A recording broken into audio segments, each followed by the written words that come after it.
My mom told me my 7-year-old daughter didn't deserve the birthday party I planned for months. So I canceled the big celebration. But I never told anyone what I did instead. My daughter Emma had been counting down the days to her 7th birthday like it was the biggest event in the world. Every morning, she would wake up and run straight to the refrigerator where we had taped a little paper calendar. She had drawn it herself with purple markers and glitter glue. Each square had a tiny doodle in it. Hearts, stars, cupcakes. And every day she would cross out another square with this dramatic flourish like she was marking off days on a prison wall. Only 12 days left, Dad. Only 11. Then 10. The excitement in her voice made the whole house feel lighter. Emma has this way of making ordinary things feel huge, like they matter more than they probably should. The kind of kid who talks about her birthday like it is the Super Bowl and Christmas rolled into one. She had already picked the cake 3 months earlier. A unicorn cake, pink frosting, edible glitter, the kind that probably costs way more than a cake should cost. But when she showed it to me on my phone and said, "This one feels like magic," I did not even hesitate. I told her we would get the magic cake. Truth is, the party had been in the works for months. Not because Emma demanded it. She never does that. She is the type of kid who says, "Thank you," even when you hand her a glass of water. No, I planned it because I wanted her to feel important. Growing up, birthdays in my house were fine, I guess. A cake from the grocery store. A couple gifts. Maybe my grandma stopping by. Nothing bad about it, but nothing memorable either. I always promised myself that if I ever had kids, I would make their birthdays feel like an event. Something they would remember. Something that would make them feel like the center of the world for one day. So 3 months ago, I started quietly putting money aside. I cut back on lunches at work. Started making coffee at home instead of grabbing it on the way in. Even picked up a few extra weekend shifts doing some freelance repair jobs. Nothing huge. Just little things. Piece by piece, the party started coming together. I rented a small hall at the community center across town. Nothing fancy, but it had a big open space and bright windows. Enough room for kids to run around without knocking over furniture. Emma had already told half her class about it. Not in a bragging way. More like she could not contain the excitement. She talked about the decorations constantly. Unicorn balloons. Sparkly tablecloths. A banner with her name on it. One night, I found her sitting on the living room floor surrounded by colored pencils, drawing little pictures for the invitations. Each one had a unicorn with a crooked horn and wings that looked more like chicken feathers. When I asked her what she was doing, she said she wanted everyone to feel special when they got their invitation. That was Emma. Everything was about making other people happy. And I remember sitting there on the couch watching her, thinking how lucky I was. How simple happiness could be. A kid with glitter on her fingers. A stack of crooked invitations. A birthday party on the horizon. At that point, everything felt right. The guest list was set. Her friends from school. A couple kids from the neighborhood. My sister and her 2 boys. Some cousins. Even a few relatives I had not seen in a while. I wanted Emma to walk into that room and feel like the whole world showed up just for her. And honestly, I was proud of what I had managed to pull together. It had taken time. Planning. Saving. Late nights after Emma went to sleep. Sitting at the kitchen table with my laptop open while I compared prices for decorations and food trays. But every time I pictured her face when she walked into that decorated hall, it felt worth it. There was just one last thing to do. Tell my mother about the final details. At the time, I thought it was just another normal family conversation. I had no idea that a single sentence from her would end up unraveling everything I had spent months building. Because 3 days before the party, my mother said something about my daughter that I cannot unhear. And the moment those words left her mouth, something inside me shifted in a way I still struggle to explain. But that realization did not hit all at once. It crept in slowly, quietly, like a crack forming in glass. And by the time I understood what she really meant, it was already too late to pretend I had not heard it. The conversation with my mother happened on a Tuesday afternoon. I remember the day clearly because I had just finished paying the last deposit for the community center hall. The woman at the front desk printed the receipt and slid it across the counter with a polite smile. It felt like crossing a finish line after months of planning. Everything was officially set. The cake order had been confirmed. The decorations were arriving that evening. I had already wrapped 2 small gifts for Emma and hidden them in the closet behind my winter coats. For the first time in weeks, I felt relaxed. So when my mother called later that afternoon, I answered without thinking much about it. She started the conversation the way she usually does. Casual questions. Work. The weather. Whether Emma was doing well in school. Then she asked about the birthday party. I told her everything. About the hall. The unicorn cake. The decorations Emma had picked out. The kids from school who were coming. I remember hearing the faint clinking of dishes on her end of the phone while I talked. She was probably standing in her kitchen, doing something around the sink. When I mentioned the size of the party, she paused. It was not a long pause, just long enough that I noticed it. Then she said something that, at first, did not even register the way it should have. Her voice was calm, almost absent-minded. She said my daughter did not really deserve such a big celebration. For a moment, I thought I misunderstood. I asked what she meant. She sighed softly, like she was explaining something obvious. She said Emma was still young. That children that age barely remember their birthdays anyway. She said the money could probably be used for something more practical. Then she added another sentence. The one that stayed with me. She said it felt unnecessary to go all out for a child who had not done anything to earn it. The words were not shouted. They were not angry. If anything, they were delivered with the kind of casual tone someone uses when discussing grocery prices. That might have been the strangest part. At first, I tried to laugh it off. I told her Emma had been excited for weeks, that the party meant a lot to her. My mother responded with a short hum, the kind people make when they think someone is being unreasonable. She said excitement was not the same as deserving something. The conversation kept going, but something inside my chest had already tightened. I started noticing the way she spoke about Emma, like the party was some kind of reward that needed justification, like joy itself required permission. I looked down at the paper Emma had taped to the refrigerator that morning. The countdown calendar. 3 squares left. 3 tiny drawings of cupcakes and stars. And for the first time since I started planning the party, a strange thought crept into my mind. Not anger. Not yet. Just confusion. Because the way my mother said those words made it sound like she had been thinking them for a long time. And the longer we talked, the more I realized something else. She was not joking. She actually believed it. That was the moment the first real crack appeared in something I had always taken for granted about my family. But the worst part did not come from her. It came later that evening, when I brought it up to the rest of them, and no one disagreed. That evening I stopped by my sister Laura's house. Originally, I had only planned to drop off the invitations for her kids. Emma wanted her cousins there more than anyone. She had drawn little stars next to their names on the guest list. When I walked in, Laura was in the kitchen cutting vegetables while her husband Mark watched television in the living room. It was one of those normal family scenes that usually feels comfortable. But the words from my mother were still sitting in the back of my mind like a stone I could not move. I tried to shake it off. Still, after a few minutes of small talk, I brought it up. Not in a dramatic way, just casually, like I was mentioning something strange someone had said earlier. I told Laura that Mom thought the party might be too much for Emma. Laura stopped cutting for a second. Then she gave this little half-smile that did not quite reach her eyes. She said Mom probably just meant that kids grow up fast and do not remember those things. It sounded reasonable at first, but it was not exactly disagreement. Mark spoke from the couch, without even looking away from the television. He said parties for kids had gotten ridiculous these days anyway. People spend money like they are planning a wedding. Laura nodded slowly and said something about how keeping things simple avoids unnecessary drama. That word stuck with me. Drama. I had not mentioned any drama. All I had done was plan a birthday party.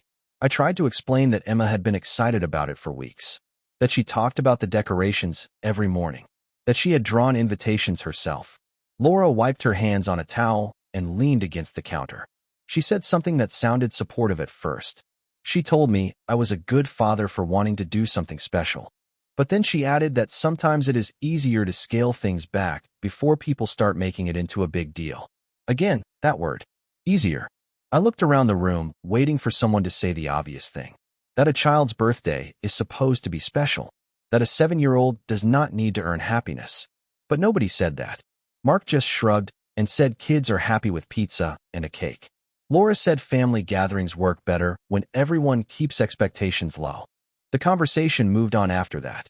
They asked about work, about school schedules, about ordinary things. But I barely heard any of it. Because something strange had happened in that kitchen. No one had actually repeated my mother's words. No one had said Emma did not deserve the party. Yet somehow the room had quietly shifted in that direction anyway. Not with arguments. Not with raised voices. Just with small comments about money, simplicity, and avoiding problems. And as I drove home later that night, a thought kept circling in my mind. For the first time since I started planning the party, I wondered if everyone in my family had been thinking the same thing all along, and I had just been the last one to realize it. The next morning, Emma woke up earlier than usual. I heard her small footsteps running down the hallway before I even opened my eyes. A second later, the refrigerator door creaked open, followed by the familiar sound of a marker squeaking against paper. Another square crossed off. 2 days left, she said loudly to no one in particular. I stayed in bed for a moment, staring at the ceiling. The conversation with my mother and Laura had been looping through my head most of the night. Their voices kept mixing together in that quiet, calm way people use when they think they are being reasonable. Too much. Unnecessary. Easier. I pushed those thoughts aside and got up. Emma was standing in the kitchen wearing mismatched socks and her favorite oversized t-shirt with a cartoon cat on it. Her hair was a mess of sleepy curls, and her face lit up when she saw me. She immediately started talking about the party again. She wanted to know if the unicorn cake would have sprinkles. She asked if the balloons would be the shiny kind. She wondered if her friend Lily would sit next to her when they ate. The excitement poured out of her like water from a broken faucet. While she talked, she pulled out a folded piece of paper from the table. It was a drawing. At the top, she had written Emma's birthday party in uneven purple letters. Below it was a big room filled with stick figures. Some had crowns. Some had wings like the unicorns she loved drawing. Right in the middle was a little figure with a round crown. That is me, she explained proudly. Then she pointed to the other figures one by one. Her friends, her cousins. Even my sister and my mother were there, drawn with bright yellow hair and giant smiles. Everyone was together. Everyone was happy. I felt something tighten in my chest as she described it. Not because of the drawing itself, but because I suddenly realized how much she believed in this day. For her, the party was not about decorations or cake. It was about people showing up, about feeling like she mattered. Emma carefully placed the drawing on the refrigerator right beside the countdown calendar. Then she stepped back to admire it like it was a masterpiece hanging in a museum. Everyone is going to have fun, she said. I nodded and forced a smile. But as I stood there looking at that drawing, something my mother had said the day before slipped back into my mind. She has not done anything to earn it. The words felt heavier now, because when I looked at my daughter standing there proudly in front of that picture, one question quietly surfaced in my mind. What exactly was a 7-year-old supposed to do to deserve joy? And the more I thought about it, the more I realized something else. My family had not actually told me to cancel the party. But somehow, that idea was starting to feel like the easiest solution. That afternoon, I stopped by my mother's house. It was not planned. I told myself I was just in the area, but the truth is I could not stop thinking about what she said the day before. Her house looked exactly the same as it always had. The same wind chimes by the porch. The same flower pots that somehow survived every winter. She opened the door with a surprised smile, like she had not expected to see me. We sat in the kitchen while she poured coffee. For a few minutes we talked about ordinary things. Emma's school, the weather, a neighbor who had been making noise with renovations. Eventually the conversation circled back to the party. I told her everything was already set. The hall, the cake, the invitations. She stirred her coffee slowly while I talked. Then she said something that made my stomach sink. She said she assumed I would scale it down. Not cancel it completely. Just simplify things. Maybe invite only close family. Maybe have the cake at home instead of renting a hall. Something quieter. Something that would not attract attention. She said it the way people talk about practical decisions. Like switching brands at the grocery store. I reminded her that Emma had already invited her classmates. My mother shrugged slightly. Kids forget things quickly, she said. They move on. Then she added that family harmony was more important than an oversized party. That phrase stuck with me. Family harmony. It sounded polite, reasonable, responsible. But the longer I sat there listening, the clearer something became. She was already assuming the party would not happen the way I planned it. In her mind, the decision had practically been made. And the strangest part was that she did not sound angry. She sounded relieved. Like simplifying things would make everything smoother for everyone involved. When I finally left her house, the sun was already starting to dip behind the trees. As I drove home, I kept thinking about that quiet confidence in her voice. Not a request, not an argument, just an assumption. And for the first time since I started planning the party, I caught myself wondering something I never expected to consider. What if everyone already believed the party was going to disappear, and I was the only one still pretending it would happen? That night the house was quiet. Emma had fallen asleep early after spending half an hour telling me about the games she wanted to play at the party. Musical chairs. A treasure hunt. She even asked if unicorns liked pizza or cupcakes more. I stood in the hallway for a while after tucking her in, listening to the soft rhythm of her breathing through the cracked door. Then I walked into the kitchen and sat at the table. The decorations I ordered were stacked in a cardboard box near the wall. Shiny streamers. A banner with Emma's name printed in bright pink letters. A pack of unicorn balloons that looked almost too cheerful sitting there in the dim light. I pulled my phone out of my pocket. For several minutes, I just stared at the screen. Part of me already knew what I was about to do. The thought had been forming slowly all day, growing heavier with every conversation and every quiet comment from my family. Still, pressing the call button felt harder than it should have. Eventually, I dialed the number for the community center. A woman answered with the same friendly voice I had heard earlier that week. She remembered me immediately. The man who booked the Saturday afternoon hall for a birthday party. When I told her I needed to cancel the reservation, there was a short pause. She asked if everything was all right. I said yes. I told her something had come up and the party would not be happening after all. She sounded surprised but polite. She explained that part of the deposit would not be refundable because it was so close to the date. I told her that was fine. Money was not really what I was thinking about. When the call ended, the kitchen felt strangely quiet again. For a moment, I just sat there looking at the decorations across the room. Months of planning, saving money, late nights, organizing details. Gone in a conversation that lasted less than 2 minutes. The strange part was how calm everything felt. Not relief, not regret, just a quiet stillness, like something had settled into place. My family would probably assume I canceled because of money or scheduling. Maybe they would think I realized the party had gotten too big. Maybe they would even feel relieved that things stayed simple. But as I sat there staring at the box of decorations, one thought kept circling in my mind. The party had not been canceled because it was too expensive, and it was not because Emma was too young to remember it. It was because of a single sentence that I could not stop hearing. The one my mother had said so casually. She does not deserve such a big celebration. And now the real problem was not the party anymore. The real problem was what I was going to say to my daughter when she woke up in the morning. Emma woke up before me again the next morning.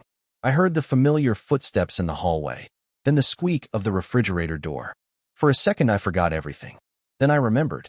I walked into the kitchen slowly, already feeling that heavy knot sitting in my chest. Emma was standing in front of the calendar with her purple marker. Tomorrow, she announced proudly as she crossed out the last square but one. One tiny square left. She turned around and smiled at me like the whole world was about to throw her the best day it had ever seen. Dad, tomorrow is the party day. I nodded. She immediately started asking questions. What time we would go to the big room? Whether the balloons would already be there. If the cake would have the sparkly sugar on top, like the picture she picked. Every question felt like a small weight dropping onto my shoulders. I poured her a glass of orange juice and sat down at the table. For a moment, I thought about telling her the truth right there. About the cancellation. About how the hall was gone. About how the party she had been imagining for months was not going to happen. But the words stayed stuck in my throat. Emma climbed onto the chair across from me and started drawing again on another sheet of paper. More unicorns. More stick figure friends. She hummed quietly while she worked. After a minute, she looked up and asked something simple. Grandma is coming, right? The question hit me harder than I expected. Because in her drawing on the refrigerator, my mother was right there in the middle of the room smiling like everyone else. I said yes. Emma nodded happily and went back to coloring. To her, everything was still exactly the way it had always been. The big room, the decorations, all her friends, a unicorn cake in the middle of the table. Watching her sit there so peacefully made something uncomfortable grow in the back of my mind. Not anger, not yet, but something close to clarity. Because the more I watched her, the more I realized something strange about the whole situation. My family thought the party was unnecessary. They thought Emma would forget it. They thought canceling it would keep things simple. But sitting there in that quiet kitchen, looking at the little girl who had been counting down every single day, I suddenly understood something they clearly had not. Emma was not going to forget this birthday, one way or another. She was going to remember it for the rest of her life. And at that moment, I still had not decided what kind of memory it was going to become. Later that afternoon, my phone started buzzing. First, it was my sister Laura. She asked casually what time the party started tomorrow. She said her boys were excited about cake and wanted to know if they should bring anything. I told her the party was not happening anymore. There was a short pause on the line. Then she said something that immediately told me exactly what she thought had happened. She said she figured I might come to my senses. Not in a cruel way, just matter of fact, like someone noticing the weather had changed. She assumed I realized the party had gotten out of hand. Too big, too expensive, too much attention. She said it was probably the smarter choice to keep things small. A little cake at home, maybe family stopping by for a short visit. Simple. I did not correct her. A few minutes later, my mother called. Word travels fast in families. She sounded almost relieved when I told her the party had been canceled. She said she knew I would eventually see reason. That sometimes parents get caught up trying to create big moments when children really just need stability. Her voice carried that same calm tone she used the other day. Like this outcome had been the logical conclusion all along. Then she said something else. She said Emma would not even notice the difference if the day stayed quiet. That was the moment I looked over at the refrigerator again. Emma's drawing was still there. The big room. The smiling stick figures. The unicorn cake in the middle. Everyone together. My mother kept talking for another minute or two about practical things. About keeping expectations realistic. About how children grow up better when they learn early that life is not about celebrations. I barely heard the rest. Because something about the situation had finally become crystal clear. Everyone believed the same thing. They believed I canceled the party because they were right. Because they convinced me it was unnecessary. Because the logical thing was to scale back. No one thought twice about it. No one asked how Emma would feel. And strangely enough, none of them asked what I planned to do instead. After the call ended, I stood there in the quiet kitchen again. The decorations were still sitting in their box near the wall. The banner with Emma's name. The unicorn balloons. The sparkly streamers. For the first time since canceling the haul, I slowly walked over and opened the box. Because the truth was, I had canceled the big party. But I had never said anything about canceling the birthday. That evening, after Emma went to bed, I pulled everything out of the box. The streamers spilled across the kitchen table like shiny ribbons of color. The banner with Emma's name stretched from one chair to another. The unicorn balloons rustled softly in their plastic bag. For a while I just stood there looking at it all. Months of planning had gone into a party that no longer existed. The hall was gone. The guest list meant nothing now. No crowd of kids running across the floor. No big decorated room full of people. But the more I looked at the decorations, the more something strange settled inside me. A quiet kind of certainty. Everyone in my family believed the same thing now. They believed the problem had been solved. No big celebration. No attention. No unnecessary excitement for a child who had supposedly not earned it yet. The more I thought about that idea, the more wrong it started to feel. Because Emma had not asked for anything extraordinary. She had not demanded a huge party. She had just been excited. Excited about a day where people showed up for her. I sat down at the kitchen table and looked at the decorations again. Then I started making a different kind of plan. Not a big party. Not a crowded hall. Something smaller. Something quieter. But something that belonged entirely to Emma. The next morning, I would wake up early. Before she even opened her eyes. I would decorate the living room with every single streamer and balloon I had bought. I would hang the banner across the window, so the first thing she saw when she walked in would be her own name shining in bright pink letters. The unicorn cake was still ordered from the bakery. I had not canceled that. After breakfast, we would go pick it up together. Maybe we would spend the day doing every small thing she loved. The park near the lake. The ice cream place she always pointed at when we drove by. Maybe even the little toy store downtown, where she liked to look at stuffed animals through the window. No crowd. No pressure. Just a full day that belonged entirely to her. The more I thought about it, the more it felt right. Because my family had been focused on one question the whole time. Whether Emma deserved a big celebration. But sitting there in that quiet kitchen, I finally understood something they had completely missed. The size of the party had never mattered. What mattered was whether my daughter woke up tomorrow feeling like she mattered. And I had already decided that answer would be yes. The only thing left was telling my family. And I had a feeling that conversation was not going to go the way they expected. Emma woke up to balloons. Not one or two. Dozens. They floated near the ceiling in the living room, bright pink and silver, tied together with curling ribbons that brushed the tops of the chairs. Streamers ran across the walls like colorful waves, and the banner with her name stretched across the big window, so the morning light shined right through the letters. When Emma walked out of her bedroom and saw it, she stopped in the hallway like she had forgotten how to move. Then she gasped. Not a polite little gasp. A full, shocked, hands over her mouth kind of gasp. "Dad?" she whispered, like she had just discovered something magical. I watched her slowly step into the room, turning in a slow circle while looking at everything. The decorations, the balloons, her name shining across the window. Then she ran straight into my arms.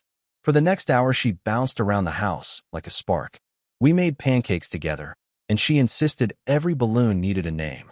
By the time we left the house to pick up the cake, she had already named at least 12 of them.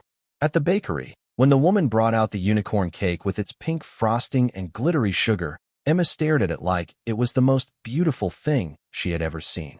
We spent the rest of the day exactly the way I had imagined the night before. The park by the lake. Ice cream that melted down her fingers while she laughed. The toy store where she picked out a stuffed unicorn and carried it around like it had always belonged to her. It was not loud. It was not crowded. But it was hers. That evening, my sister Laura called again. She asked if we were still doing cake with family later that night. I told her no. Just the two of us. There was a long silence on the phone. Then she said she thought I canceled the party. I told her I did. The big one. Not Emma's birthday. After I hung up, Emma and I sat at the kitchen table with the unicorn cake between us. She blew out the candles in one breath and clapped her hands like she had just performed a magic trick. Before she went to bed, she hugged me tightly. "Best birthday ever," she said. And as I tucked her in that night, something my mother had said days earlier came back to me again. She has not done anything to earn it. But watching my daughter fall asleep with a smile on her face, I finally understood the truth that none of them seemed to grasp. A child does not earn a birthday. They just need someone who believes they deserve to be celebrated anyway.